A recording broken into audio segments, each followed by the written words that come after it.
सहनशील और अभी तक अपने कार्यकर्ताओं या प्रवक्ताओं के ज़रिए मुझे देख लेने की धमकी ना देने वाले या बहिष्कार ना करने वाले और ख़ासकर समय से आने वाले अखिलेश यादव का हम मंच पे स्वागत करते हैं। वैसे देख लेने की धमकी देते तो भी देख लेते, लेकिन ये कितनी राहत की बात है कि एक नेता हैं जो देख लेने की धमकी नहीं देते।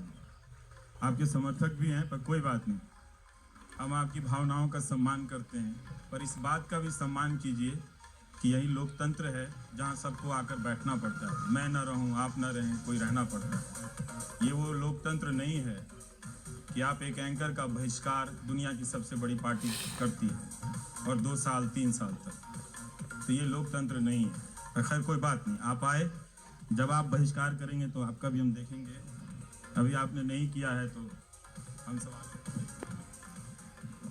पूछा क्या जाए। अब अमित शाह जी ने कह दिया है कि 50 साल बीजेपी सत्ता में रहेगी, अखिलेश जी 45 साल के हैं, तो मैं सोच रहा था आज जल्दी बुला लिया, 2069 में बुलाना चाहिए था, पर अब आ गए हैं तो कुछ ऐसा सवाल हो जो 2069 तक वैलिड रहे।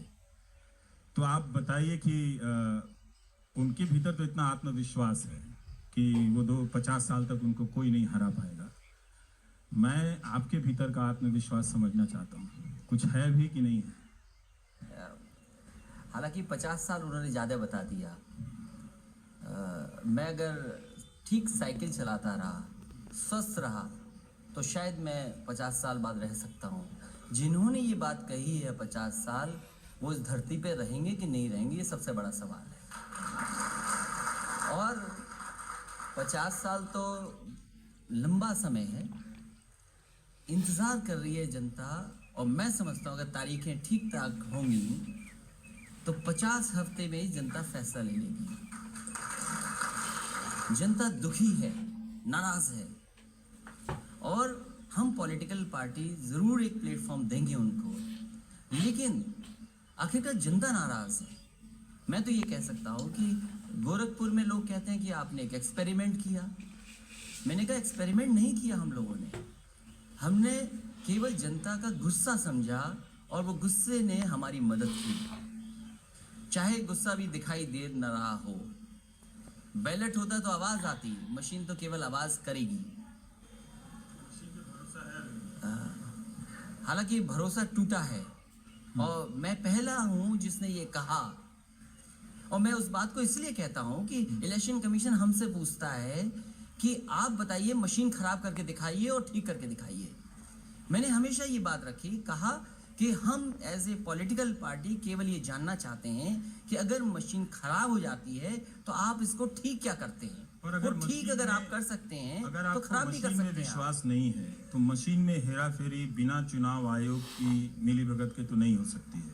और क्या आपको लगता है कि चुनाव आयोग अब वो चुनाव आयोग नहीं है जिस पर एक राजनीतिक दल होने के नाते आपका पहले की तरह संपूर्ण विश्वास? नहीं, मैं तो आयोग से केवल इतनी ही गुजारिश कर सकता हूँ कि अगर मशीन खराब होती है, आखिरकार वो क्या ठीक करते हैं वो पॉलिटिकल पार्टीज को बता दें आप, क्योंकि आप तो जानते हैं। और आपको भरोसा है कि चुनाव आयोग निष्पक्ष चुनाव कराएगा?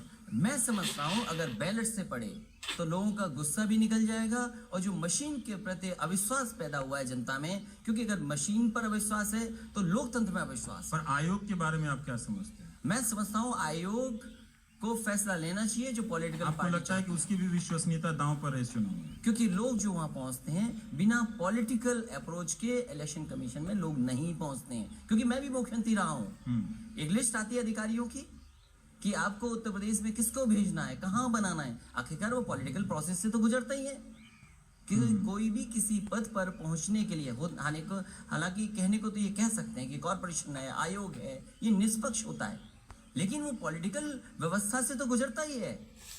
आपकी लड़ाई बीजेपी से है या आरएसएस से भी है? हालांकि दिखाई तो बीजेपी देती है, जो दिखाई नहीं देता है उससे ज्यादा लड़ाई है, उससे है लड़ाई। पर राहुल गांधी ने इधर हाल के दिनों में 3-4 मौकों पर आरएसएस का नाम लेकर कहा है